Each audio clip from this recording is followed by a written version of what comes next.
put it up. Okay. So welcome again. And we were discussing how acquiring surgical skills and competency-based training is going to benefit you. So I'll just share the screen. For this MSc, our learning outcome, as I've told you, it's practical skills and research skills. There are two established curriculum in the world as of today. LabPass, which is a laparoscopic passport offered by the Association of Laparoscopic Surgeons of Great Britain and Ireland, and Fundamentals of Laparoscopic Surgery, or FLS, which is offered by SAGES, which is the American version of the course. Now, the American version of the course, FLS, is actually like a full, not a full, I wouldn't say full MSc, it's like a diploma of what we will be doing.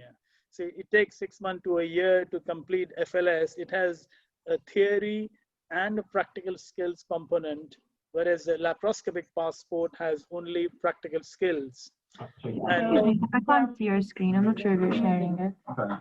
I'm not sure if I'm are you sharing your screen? I am, yeah. Let me try again. Yeah. Let me try again. So. Yeah. Okay, it's good now. Can you see Yeah, that? now it's okay. Sorry. Something went wrong with.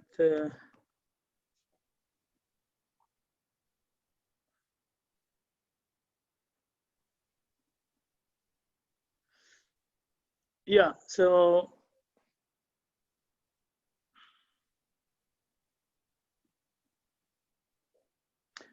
So I was talking about the competency-based training LabPass or laparoscopic passport, which is offered by ALS GPI, and Fundamentals of Laparoscopic Surgery by the US, which has theory and practical, whereas laparoscopic passport only has a practical skills training.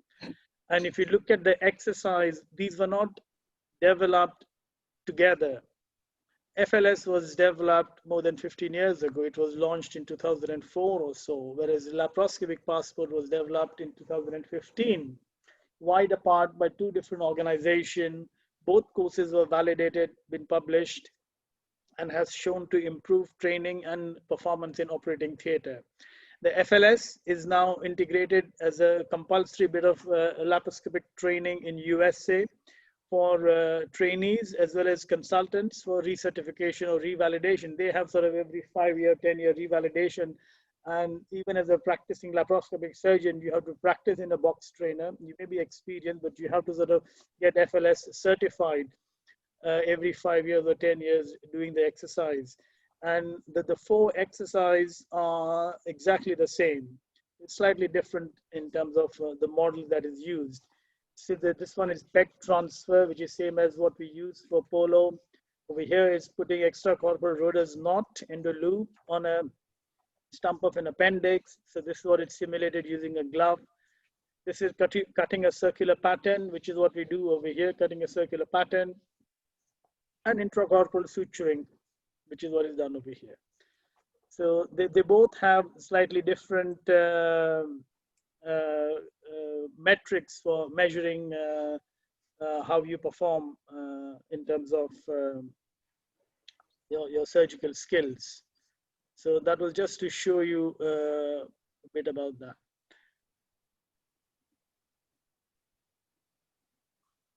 Now, before I go to the topic that I want to discuss, I just wanted to briefly run through your curriculum. So you may have seen this spreadsheet that I've sent you.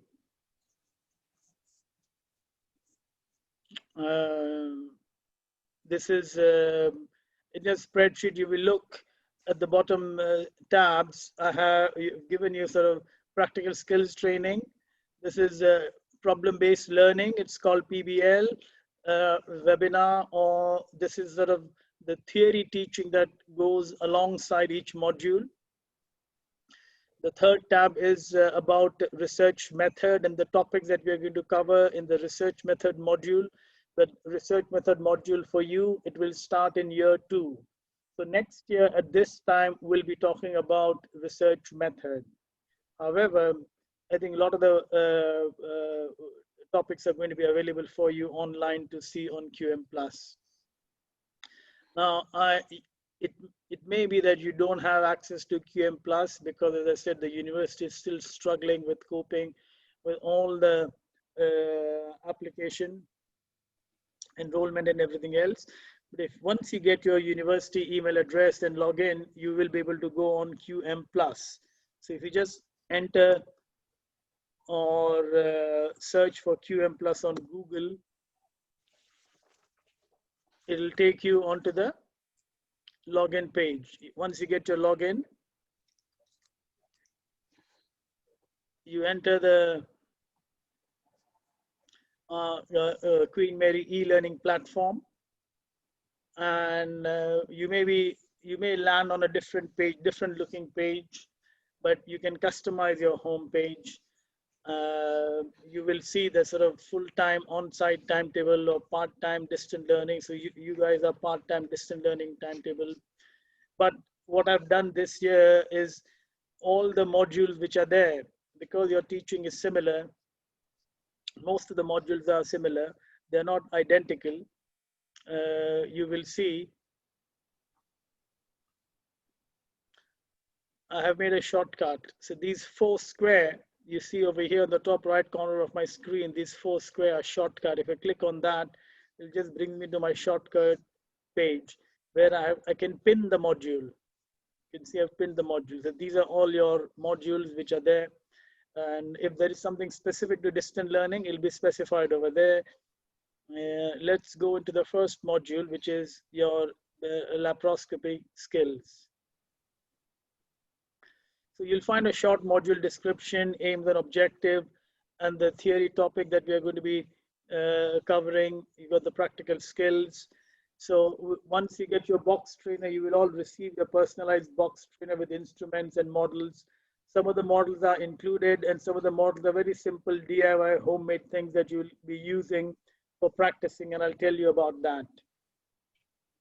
The module guide timetable will be here, and then as you scroll down, we have all these tabs with the instruction, your video lectures that you can view, which are mostly related to your theory topics. They've been pre-recorded and will be available over here. Your practical skills over here. This sort of gives you a video demo of what you're supposed to be doing. As far as the practical training is concerned, all the instructions are here. Your target time for the first exercise, which is grasping and manipulating polo for the laparoscopy passport, is you have to complete that in 4 minutes. The exercise itself is broken down into 4 steps. And it involves using 3 objects, circular objects with a hole in the center. It can be a ring or it could be just a polo mint.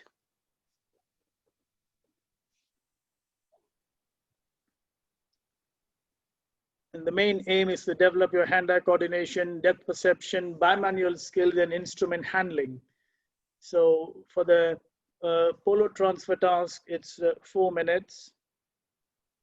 And you'll find instruction not only in the video, but also separate slides which are available.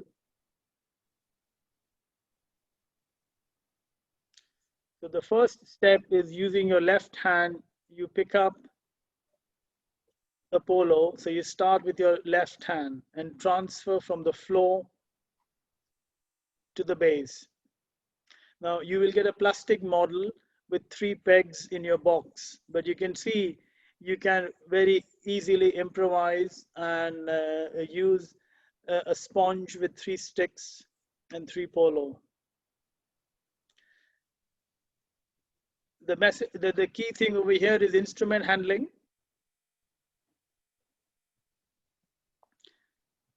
Triangulating your instruments so that your right hand and the left hand 2 instruments, when they meet together, they are triangulating and they're not running parallel. You look at the depth of the instrument in the box trainer, you look at your position, ergonomics. I want you to focus on all those things. Don't focus on the exercise, because this is not something that you cannot do. You can all, I know you can do this. It's simple. With research and the data and the literature, you will find when you're training by simulation, it takes around 15 to 20 attempts before you reach a sort of a plateau, because there's only so much you can train by simulation. You cannot sort of keep training and your performance kind of plateaus. And my advice is you practice for maybe half an hour at a time, 20 minutes to 30 minutes at a time, then take a short break and then practice again. If you practice for about an hour, couple of times a week, you will be able to reach the targets. The step 2, you saw you had to rotate the polo. This is step 3, where you transfer the polo from one hand to another and then place it on the third post. In all the handling of the polo, one thing that you will notice, if you keep the polo parallel to the instrument, so that your instrument is not, you're not holding the polo from inside, so that the angle between polo and the instrument is 90 degrees. If you do that, you will find that your maneuvers are becoming more and more difficult. Whereas if you hold the polo in line, it gets easier to do all the maneuvers. So the 4th step is where you pick up each polo and you have a 15 centimeter string, you pass it through. Now, the way to reach the target, 4-minute target, is to try and minimize the movements with your instruments and try to improve the efficiency with which you execute your task. Now, over here, so this is bad handling of the instrument, you can call it, or increasing the number of movement with the instrument. I'm holding the string very close to the tip, which means that I'm going to add another 2 or 3 motions with my instruments before I can get the thread in the right position. So if I was holding this thread, string with your hand somewhere here, can you all see my arrow? So yeah, so if I was holding it over here, then you will realize I can straight away pass it through. So when you're passing this thread through the polo, you push it forward so that when it comes to holding the thread, you're holding it in the right position, you're ready. So in other words, bimanual skill means right hand and the left hand, where one hand is thinking ahead of the next step and trying to go ahead and planning and keeping that in position, getting that ready.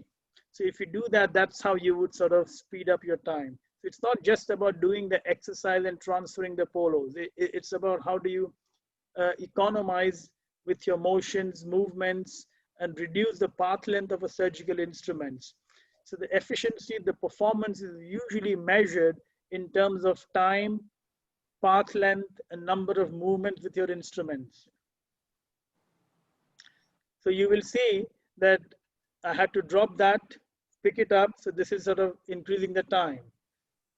And if you compare this with Formula One, where we change the tire in 2 seconds. So this is again a wrong maneuver. Over here, what I should have done, instead of pushing the string, instead of picking it up, I should have just added 1 step, pushed the string a little bit more, and then pick it up right in the correct position. That way you are a step ahead. So think about how you can be step ahead each time so that you reduce the movement, shorten the time. So if I was holding this in the right position, the thread, all I had to do is pick it up and push it again.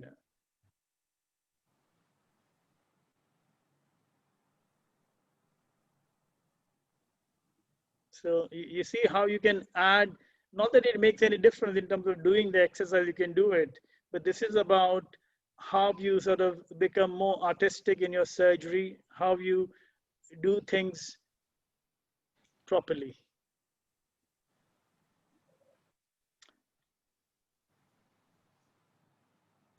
And if you do things properly, you're less likely to make a mistake.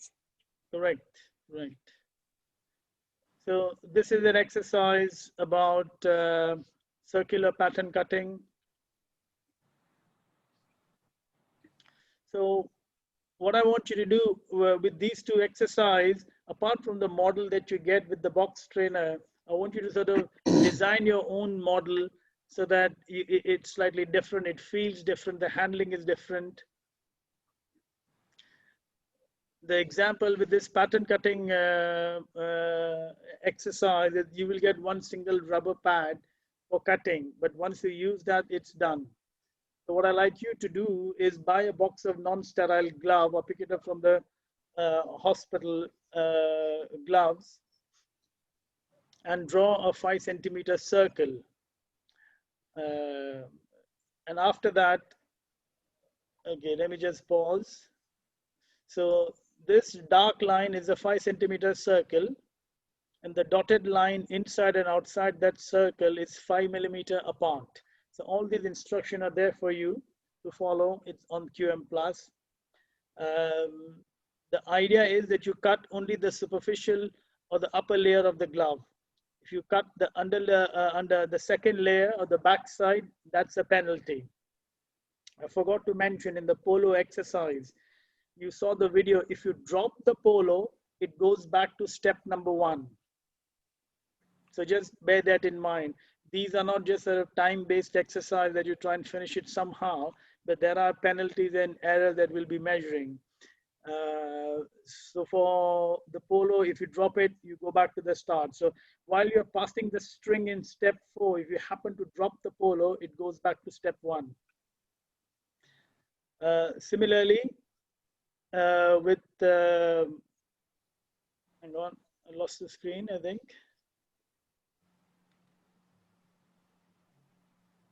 Yeah. So similarly with pattern cutting, if you touch the dotted line with your scissors, you will end up cutting it and drifting off the solid line and touch the dotted line, that's a penalty. Or if you touch the back back surface of the second layer, that's a penalty. So you can use a glove, pin it down to a book or a cork board and place it in your box trainer.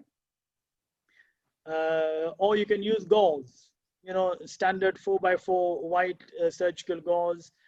You can buy it on eBay and Amazon. You get a box of some 500 gauze or 100 gloves for about £5 or something. And you can use lots and lots of those for practice. Try with glove as well as gauze.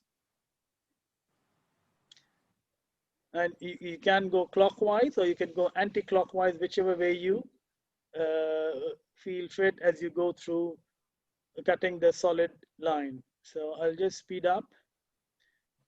The key over here is look at the scissors. It's not chopping. You're just using the tip of your scissor. The last sort of 1/3 of your scissor, it's fine cutting.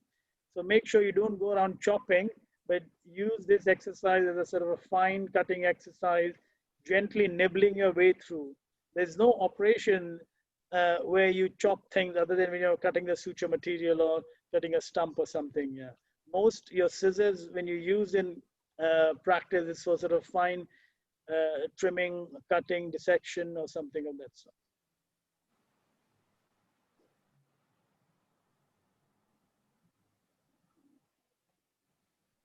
Another piece of advice, I want you to watch the demo videos which are there on QM Plus at least once or twice a week. So just because you've seen it once or you know how to do it, don't take it for granted. There's a lot to learn just from watching and rehearsing from the video. It's a bit like watching, you know, football match is over and it's a post-match review. So watch the QM Plus video at the same time, record the session and compare your video with the video on QM Plus and spot the differences. See where you can improve, see how you can speed up, see how you can do things slightly differently so that you don't get tired or frustrated. And when we have our webinar, so going back to the timetable, when we have our online meeting skills webinar, I want you to come and play back your recorded video for feedback. Okay. In terms of, sorry? Professor Patel, I have a question if you don't mind. Sure, So yeah. if you go back to the QM Plus website, Yeah. that small box on the top right corner. Yeah, this one. Yeah. Yeah. And so if I click on my modules, the one Yeah. next to Int, Yeah. it shows, are these automatically added? Do I need to add, or You need to add them. I need to add them? Yeah. You have to customize the page for yourself. Okay, and I add them from all modules, the one, huh? Yeah. You need to search and add them from all modules. And once you find the modules, you pin it. Okay, that's fine. Okay. Yeah. So going back to the timetable, when we have the skills video webinar, this is how I like you to come and show me the video for feedback. Another thing that we can do is here, I must have showed you this video, but if not, have a quick look. So this is how we are going to do online training and assessment. So as you can see, I'm sharing the screen with you for the PowerPoint presentation, but for practical skill, once you get your, here's sort of I'm just showing a video recorded of one of the students who has just finished MSc. I was doing the exam. So you will connect your box trainer to your laptop, and when we are zooming, you just share the screen. So I can see you as well as I can see inside of the box, and we can have some live practice session and some review of videos for feedback of your practical training. Okay. So this is like sort of doing it face to face, as if you were in the on campus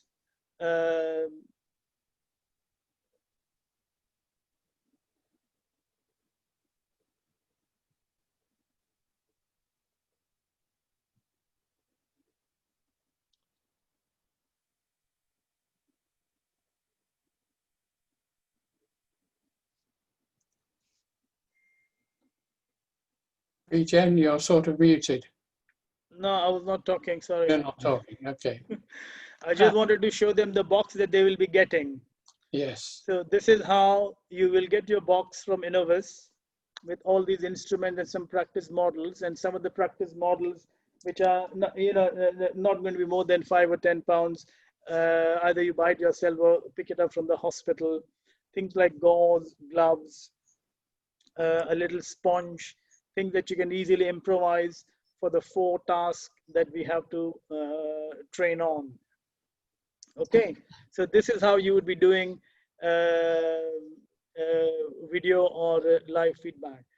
So the key message over here is practice in interval, view the video on QM Plus, record your video on QM Plus and play it alongside for self-appraisal and critiquing it. Then bring it online to show us, okay? Or among yourselves, the downside of this course I've realized is that you are practicing alone. Whereas when you're on campus in group, you're together. But having said that, that is the reality. Going back to the slide of showing you, so this is the reality. FLS and LabPass, these are not campus-based courses. These are self-directed. You have to do it on your own, alone in your, either in your hospital or the simulation center, or if you're training deanery, if they provide you with a box, you do it. Otherwise, you buy your own box. So in US, they have to, most trainees buy their own box and they do it in their own time alone and then get feedback. One of the important elements of practical training is getting some feedback, somebody to look at you, look over your shoulder, or if you're face to face, but if otherwise online, in a video to make sure that you're doing the right thing. One of the limitation of training by simulation is, if you doing something wrong, you'll just keep repeating that, you'll keep doing that wrong, and you learn the wrong thing. So be mindful of that it's not just about practicing, but about practicing and getting feedback. And the different ways of getting feedback is starting with critiquing it yourself, then get peer-to-peer feedback. That is a second layer. Link up with one of the colleagues from the course or from your hospital or wherever you are, and just invite them and say that, okay, let's work together. I've got the box. I'm sure you can find a friend and do that. And then the third thing is video feedback, which can be live, or when you come online with your video, we can have a look at that. So please practice all the three things as you go along. It's not just sitting with your box and practicing. Mark, would you like to add anything in terms of practical training? I don't think so. It gets easier as you do it. Just get doing it. Hopefully you'll get your boxes soon. Yeah. So going back to QM Plus, you will find that the videos are there, the skills videos and demonstration and instructions over here in practical skills tab, with the lecture videos and slides will be available over here. Previously, we used to have lots of submission, essay writing for the modules. I've eliminated this year. So in terms of scientific writing, essay writing, you don't have any compulsory writing, but there are 2 essays I'm going to tell you to write as a practice, and so that I can give you feedback on your writing skill, which should help you with writing your thesis. As I told you, in a dissertation, thesis, publishing, or even writing a paper is going to be an important element of this course.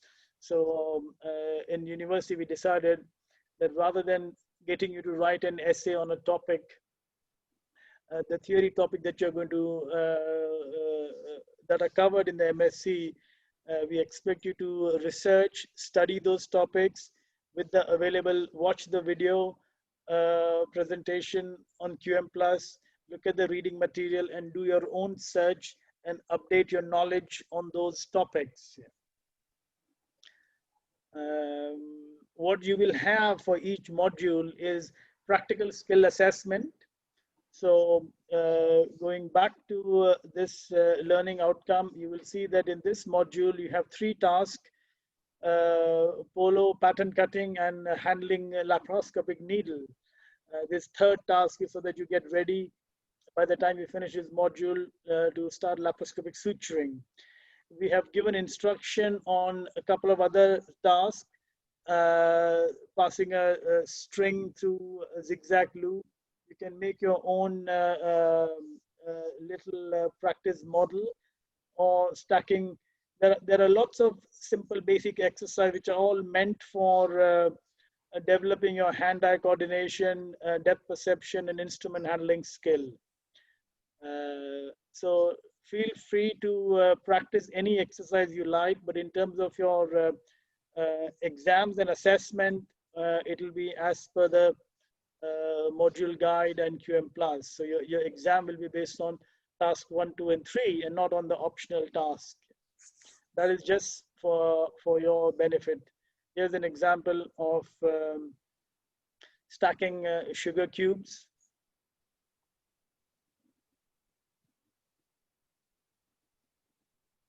So take about 10 or 12 sugar cubes, and this also teaches you triangulation of instruments, bimanual skill, instrument handling, and being precise with your depth perception. So feel free to do different exercises which are related to the module that helps you achieve the same aims and objectives. But your assessment will be as per the defined module guide. So That's practical videos. You'll have MCQ test for about half an hour or 1 hour, which will be based only on these topics. Okay. The purpose of the course is not to teach you general surgery or urology or gynecology. We've had trainees from different specialty in the field. It is sort of, once again, I'll repeat, it's sort of develop laparoscopy skills and understand how to do research. And understanding some of the theory topic will obviously help you consolidate your knowledge in the field overall. So do read these topics, research the topics, and the bulk of the assessment for MSc is going to be practical skills. So for example, I think in your module exam, 70%, 60 or 70% marks are based on your practical skill, whereas the theory MCQ marks contribute only about, I think, 30% or so. So the emphasis is sort of a practical skills training. Have any of our students done any of this sort of stuff, sugar lumps and things? Or are you all entirely new to it? I tried it once in a seminar that we had, but that's it. Yeah. Okay. So most proper novices. That's good. Good. Yeah, I haven't tried it before, so this is my first time. Okay, that's good. So I had sent you a document on method of teaching. So the theory teaching, the way we do is slightly different for the part-time student versus the full-time students.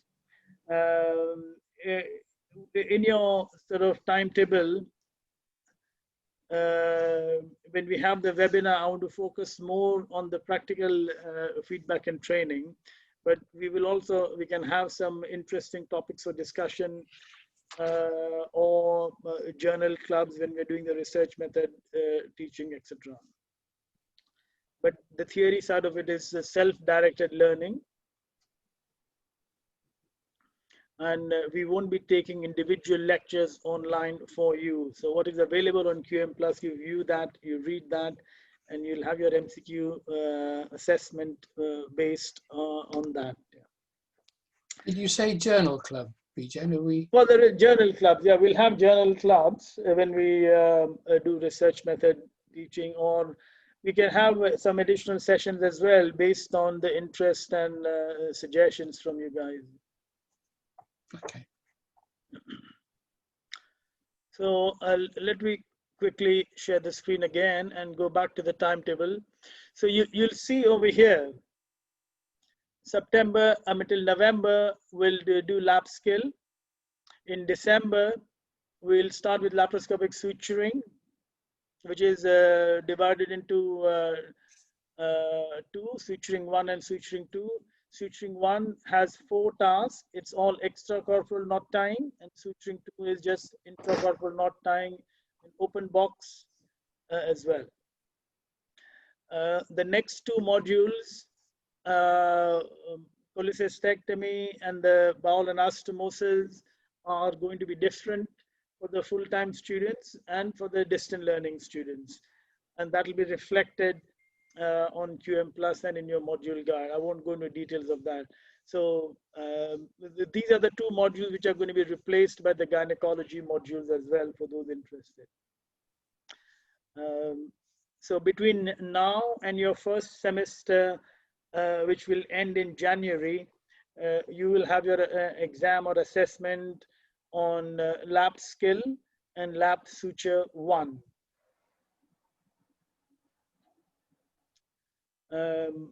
Bowel anastomosis is in year 2. So when we go to the theory topics, you'll have the corresponding list of topics. And the research method webinar for you will start in year number 2. And these are the sort of topics available for review on QM Plus. We used to have only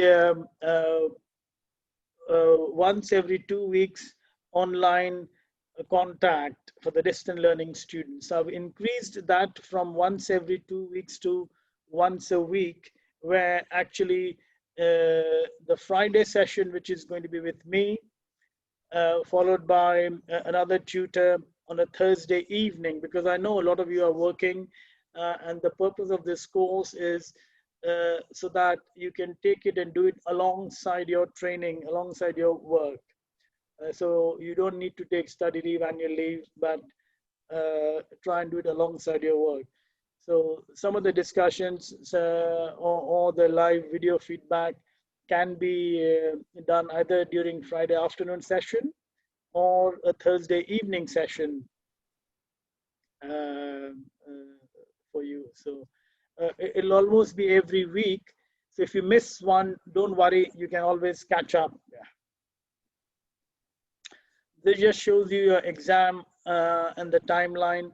If you don't do well in an exam, or if you have to reset, you can always take it forward and do it in the next semester or the next exam period. The three main exam period we have is January, May, and August for each year. Last year, we've had students who were busy on call, and with the restrictions from the lockdown and crisis, we've had some people who could not complete the module or had to have an extension. So if all that is there, we'll support you. Come to us, give us plenty of notice, and we can decide if they're running late, or if you've not had time to practice, or if you want to defer or delay your assessment for the next semester, we can guide you for that. And Marianne is going to be there. Marianne, you must have sort of had emails from Marianne. She's our admin and office contact for all these sort of queries.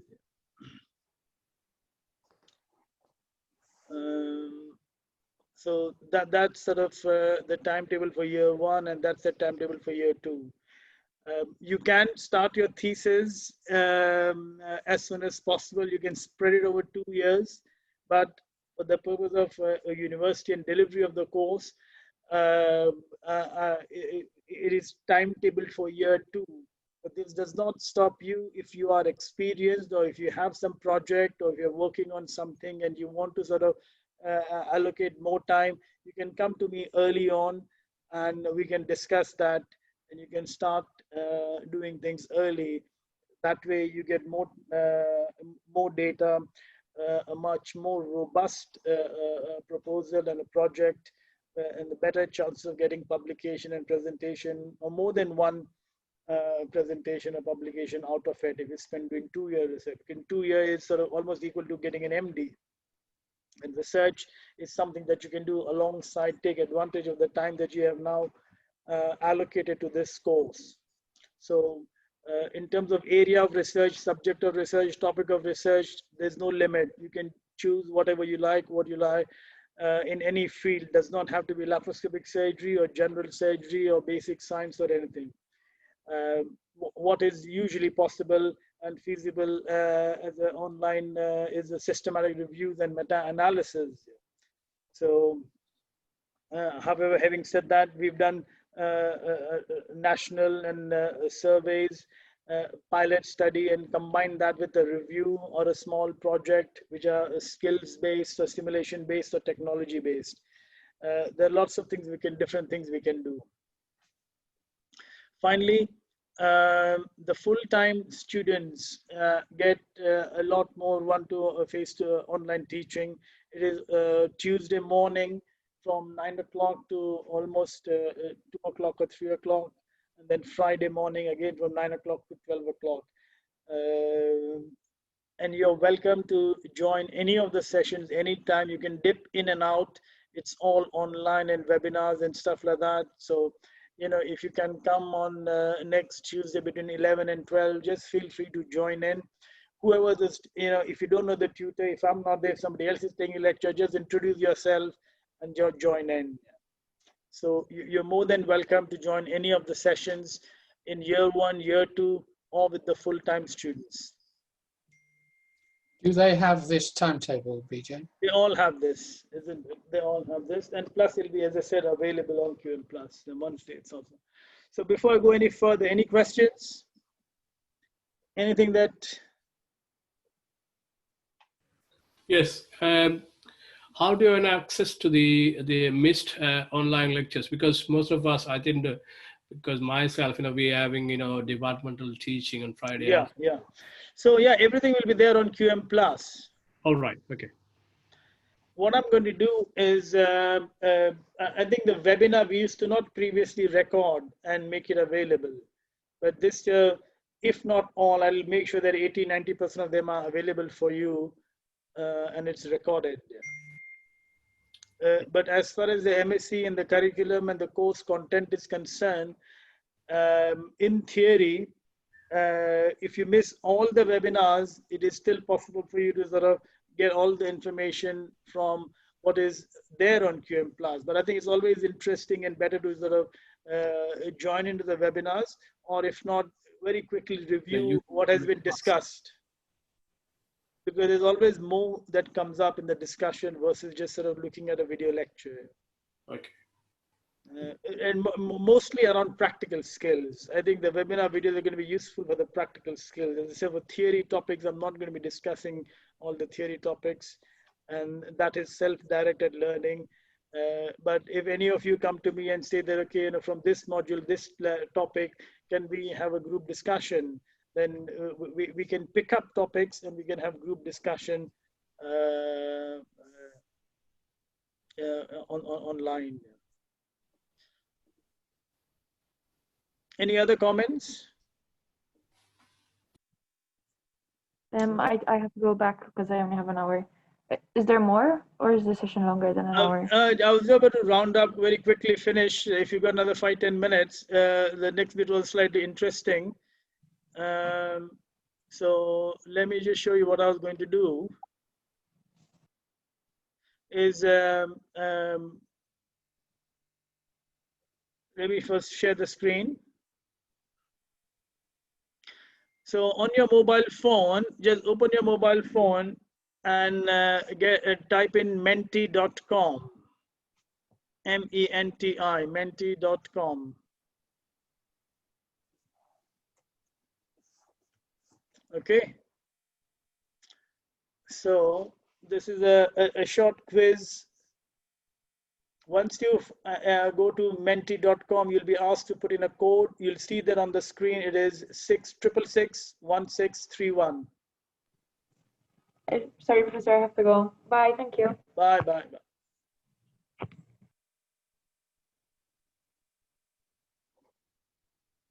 So did you get this? Yeah, I'm just opening it now. Yes. Okay. So I wanted to cover a couple of topics. One is just sort of history of laparoscopy, and you can enter your answer. Yeah. Done. Mark, you're welcome to do that as well. Yeah, I'm just trying to. I'm not.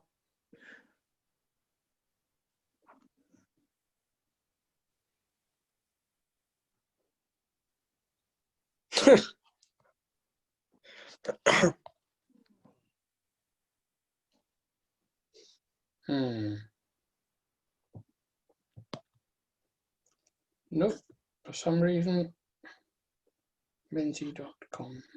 MENTI, menti.com, and Yeah. then you just sort of straight away takes you to the enter the code.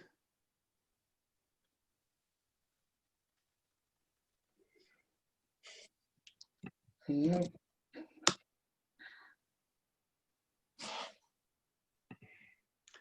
Okay, well, so I think with the full time, so what we're doing is instead of taking lectures online, from the timetable, you know what is going to be discussed next week.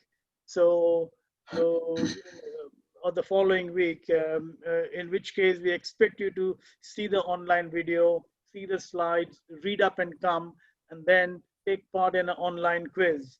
Just to be different, I'll put in the wrong answer. You all got the right answer. So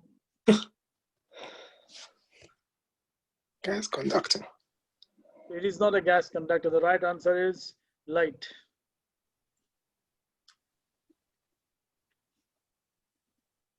If you know any German, Licht is light.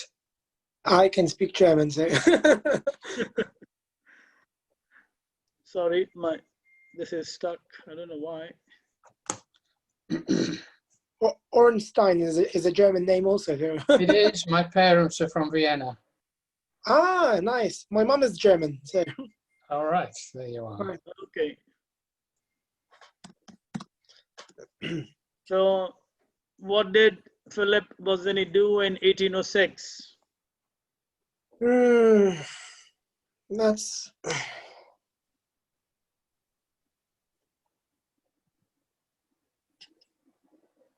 No Google, huh?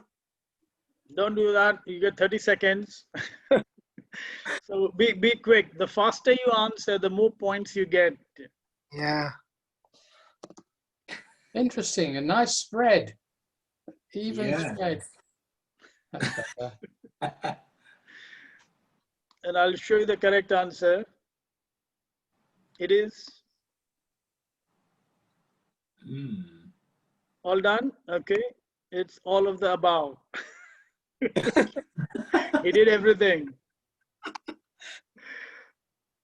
So, okay, this is the next one. For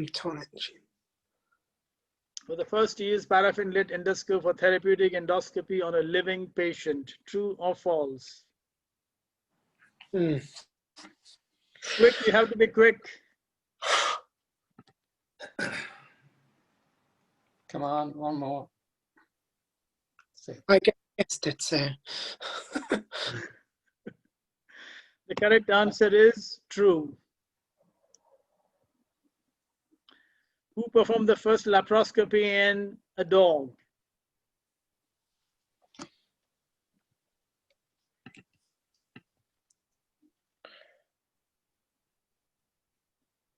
Oh, Oh no, someone everybody's getting it changed- wrong. Someone changed mine.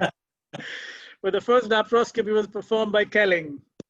So that's the right answer. Who performed the first human laparoscopy? Sam, I guess. No. Sam developed it. Sam, it was Jacobius. So this is the right answer. Most of you got it right. Sharp trocar was developed by Oddendorf. When? 20, 25, 55, 1895. I'm going to say 55. The correct answer is, you all got it wrong, 1920. The sharp trocar was developed in 1920 by Oddendorf. Who was the first, what was first used for creating pneumoperitoneum? Either helium or nitrogen, one of the two, huh?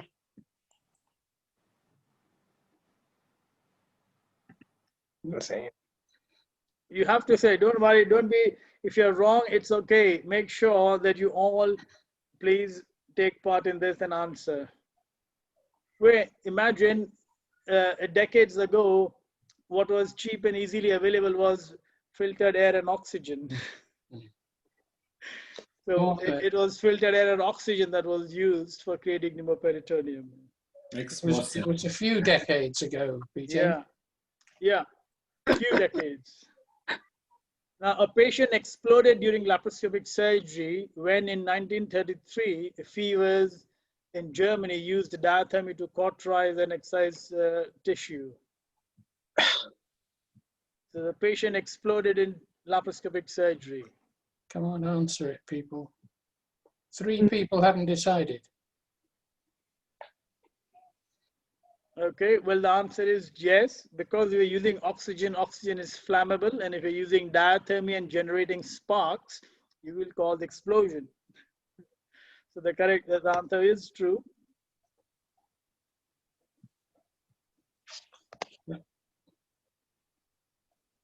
What is the risk of using oxygen or air for pneumoperitoneum? So now you know, so you don't need to really bother with this. You should all get it right. Can cause explosion. Correct. Okay. Zollikofer in Switzerland in 1924 substituted oxygen or filter air by CO2. So is that false or is it true? Did he do that? Yeah. Correct. He did do that. He substituted oxygen because of obviously he heard about the explosion in Germany, so he he thought of something else. So endoscopic knot tying proved possible using Roeder's knot before 1972, after 1972, or after 1982. So when was it? When was sort of Roeder's loop knot first used?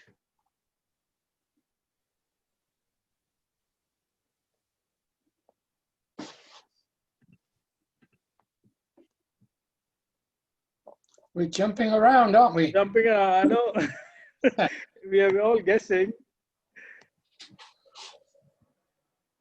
The correct answer is, I think, before 1972.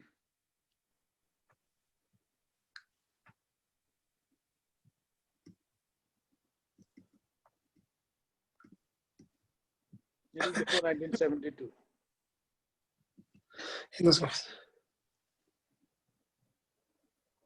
Take it from me, it is before 19.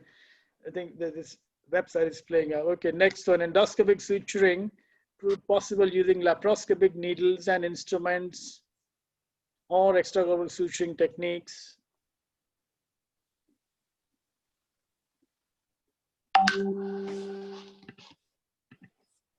When you say after 60s, it also includes after 80s, but that'll be the wrong answer. Remember, bear that in mind. It has to be more specific. So the correct answer is after 80s. So in 1970, in Germany, Kurt Sem had to undergo brain scan because his colleagues thought only a person with brain damage could perform laparoscopic surgery. So is that true or false, or did he have to undergo psychological counseling? So Kurt Sem in 1970s.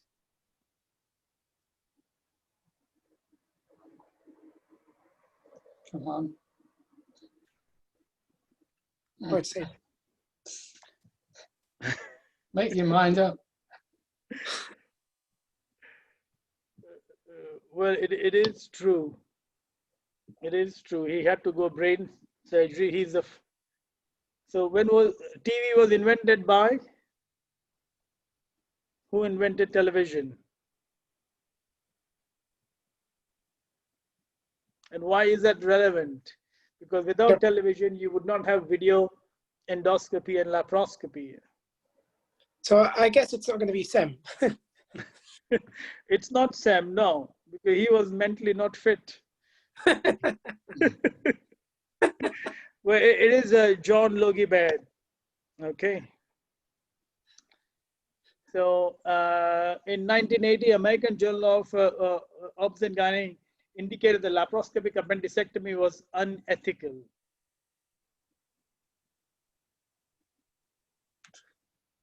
So this is after Sem performed his surgery, tried publishing it in the American Journal. They told him it was unethical. Well, it's unethical for any gynecologist to do an appendectomy. He was a gynecologist. He was a the problem. gynecologist, yes. So the German gynecologist who was first to perform lap appendectomy in 80 and is considered father of modern laparoscopy. Oh, guess who? Now you should know, now you should get it right. Come on. Yeah, right. Ah.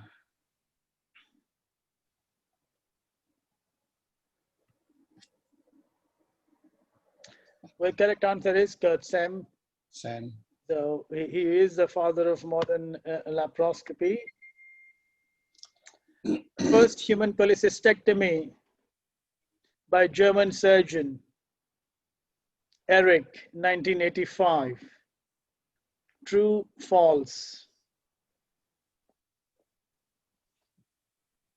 The answer is true. So Eric in 1985 performed the first human cholecystectomy laparoscopically. This is an interesting one. The major complications from bile duct injury are more in laparoscopic cholecystectomy compared to the open era. True or false?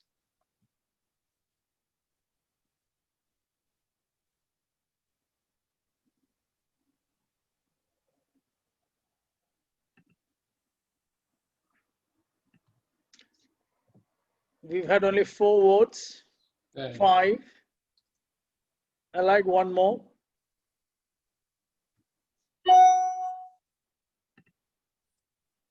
Are there only We're only 5, aren't we? 5? Oh, yeah. Okay, well, I'm sorry to say that you have all got it wrong. Mm. So the major complication from bile duct injury are more common in laparoscopic cholecystectomy compared to the open cholecystectomy era. Why Even is now- that? That is true, Even nowadays. even today. What is the incidence of bile duct injury before 1985, and what is the incidence of bile duct injury in laparoscopic surgery? So the incidence of bile duct injury in open surgery before 1985 used to be in the region of 0.1 to 0.2%, and now it is 0.3 to 0.4%. So it's considered double, even though the numbers are very, very small. Open cholecystectomy has a higher incidence of bile duct injury compared to open cholecystectomy. We are talking about cholecystectomy era. We are not talking about the method. Just bear that in mind. If you are doing laparoscopic cholecystectomy and you convert to open, the incidence is even higher.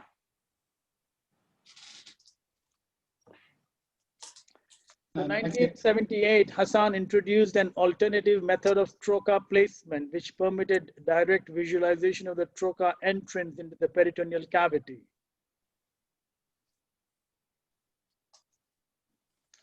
So Hassan, talking about direct entry of the trocar under vision, which is described as open Hassan technique for inserting a primary port or doing laparoscopy. So the answer is true.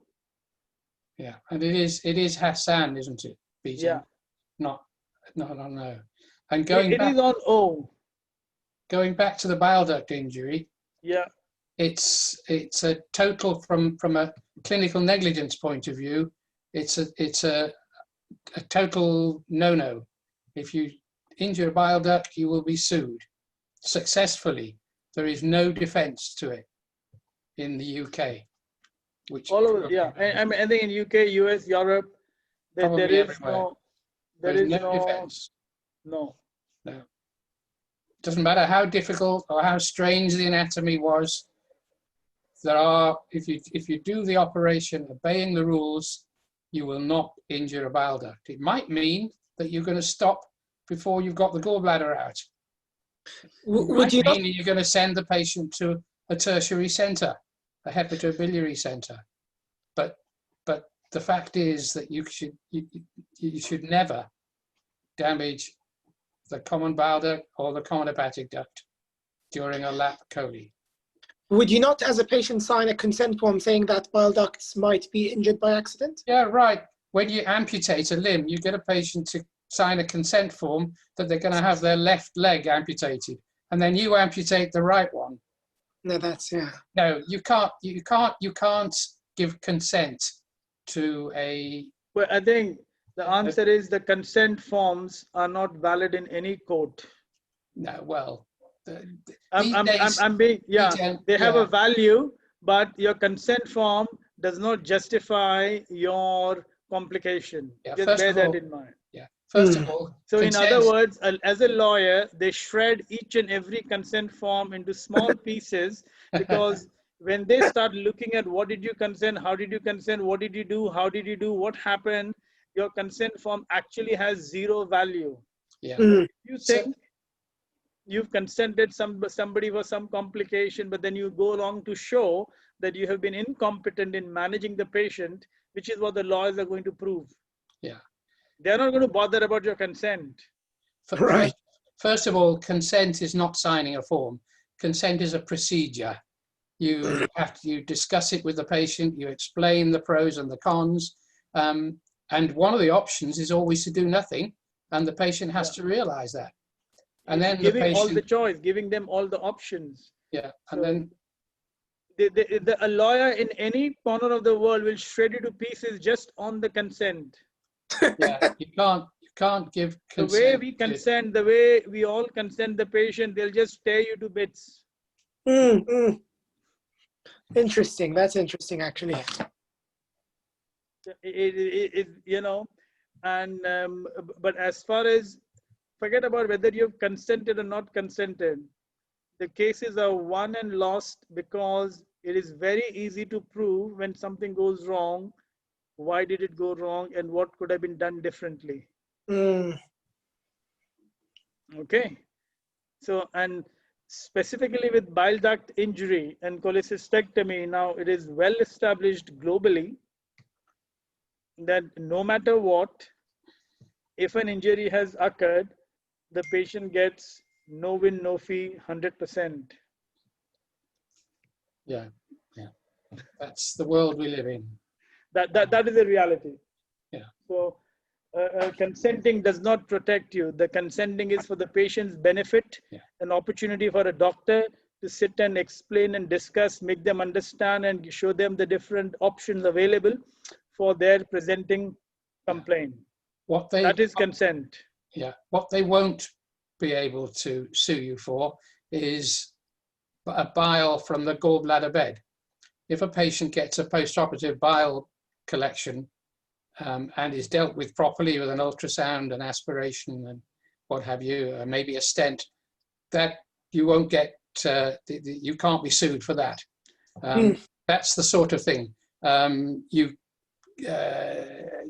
can't be sued for getting a wound infection. Then it's done. Because a wound You cannot be sued for not operating. Well, that's okay. Oh, So if you do laparoscopy and you find that the gallbladder is difficult, you are allowed to yes. You're allowed to stop operating. Yes. Pick up the patient and say sorry. You will have to go to a tertiary center, to an liver HPB unit, and get your operation done. You cannot be sued for that. No, no, absolutely, absolutely. And you can bail out at different parts of a cholecystectomy. You can do a partial cholecystectomy. You can just put a drain down, a drain in the gallbladder.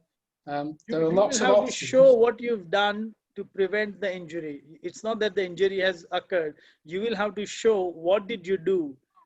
You cannot say that the anatomy was difficult, the gallbladder was inflamed, the patient was obese, I did cholangiogram. You can, all those things will not, you will have to show that the gallbladder was difficult. So you can say, based on who you are, what your experience is, what your level of training is, you can say, I stopped operating, send the patient to somebody else. Or I called somebody else in my operating theater. I got another person in and we jointly managed it together.